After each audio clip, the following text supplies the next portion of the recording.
Good morning to former Kentucky Wildcat A.J. Reed makes his major league debut last night. Reed called up to the Houston Astros to bat in the designated hitter spot against none other than the defending world champion Kansas City Royals. Let's go to Kauffman Stadium. There you see A.J. in the top of the fourth. Houston leading 8-1 already, and Reed he pops up, but it's all good. It's enough to get the job done. Former Lexington legend Jose Altuve tags and scores from third base. Reed gets his first career RBI. You know, Mama's going to like that. He didn't have a hit, but he scored 2 runs on 2 walks and a sac fly RBI as the Astros win 13-5.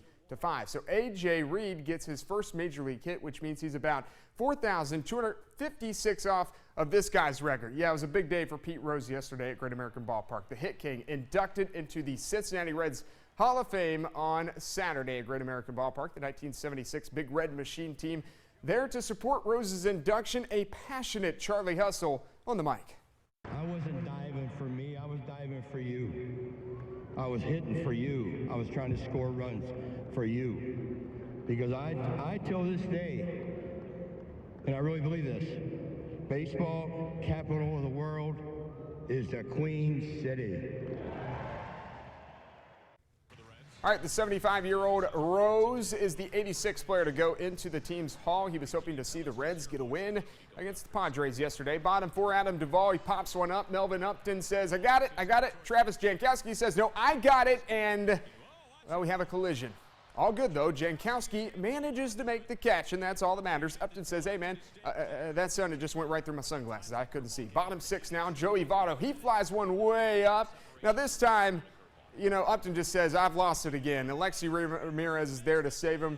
He runs out there, too, makes a nice over-the-shoulder catch. Great defense by San Diego yesterday. And the Padres, they shut out the Reds 3-0. College World Series, Arizona taking on Oklahoma State. Winner goes to the championship game. Lewis Boyd, RBI double to give the Wildcats a 3-0 lead in the bottom of the second.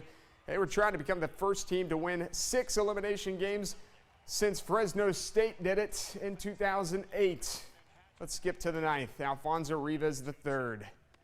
Sit down, Colin Simpson. He strikes him out for the final out. Arizona punches its ticket to the title game and wins 5-1. They'll face Coastal Carolina starting Monday nights. Tyler Ulis is introduced in Phoenix. Of course, he came to Kentucky for a second season, and he is happy he did so because his patience paid off. Drafted just outside the first round to the Phoenix Suns, 34th overall. He joins 4 other former Kentucky guards, including his best friend, Devin Booker.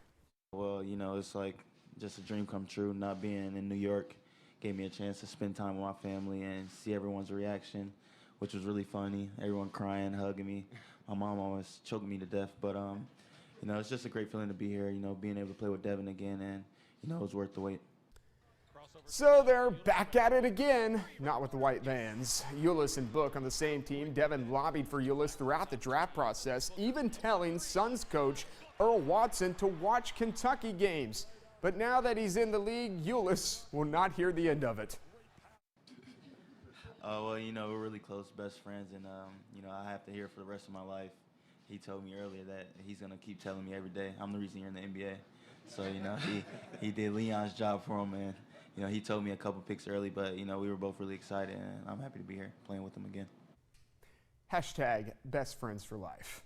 That's First Look at Sports this morning. Enjoy your morning.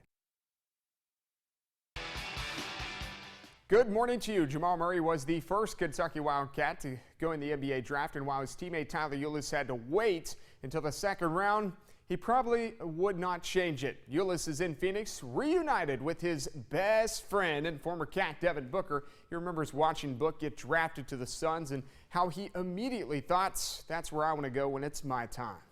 It was great for me because, you know, coming into the draft, even when Devin got drafted last year, it was always just that feeling of if I get drafted there, hopefully I do. And, you know, this is a perfect, you know, example of that. And I'm just going to come out here and, you know, try to learn from guys like Bledsoe, Brandon Knight, all those guys who come from Kentucky. So it's already a family atmosphere for me, and I feel like it'll be easy.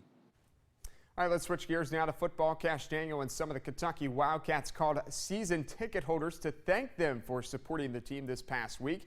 Daniel raves about new linebackers coach Matt House, even though he just arrived a month ago. Cash likes how close-knit Coach House is with the linebacking core, and it's not even fall yet.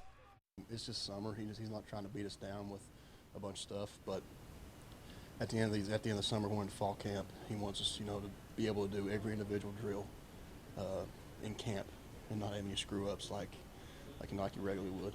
But it's a great feeling to have a guy come in, and care so much about guys he barely knows.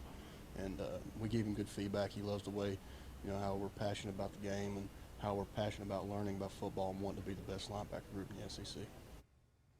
As A.J. Reed begins his Major League Baseball career, of course, last night, a legend finds himself in a Hall of Fame. Pete Rose is inducted into the Cincinnati Reds Hall of Fame yesterday at Great American Ballpark, and members of the 1976 Big Red Machine team reunited. Charlie Hustle, as always, he had jokes. And this is the first Hall of Fame induction I've been to for the Cincinnati Reds. And I must say, this is the first one I was invited to. He's always got something funny to say. By the way, I mentioned A.J. Reed in that intro. If you want to, you can go to WYMT.com and check out his night last night in case you missed it last half hour. He was 0 for 2, but he did score 2 runs, including an RBI off of a sac fly, and the Houston Astros defeated the defending World Series champion Kansas City Royals 13-5. Again, we'll have all those highlights and the story online at WYMT.com. That's a final look at sports this morning. Enjoy your morning.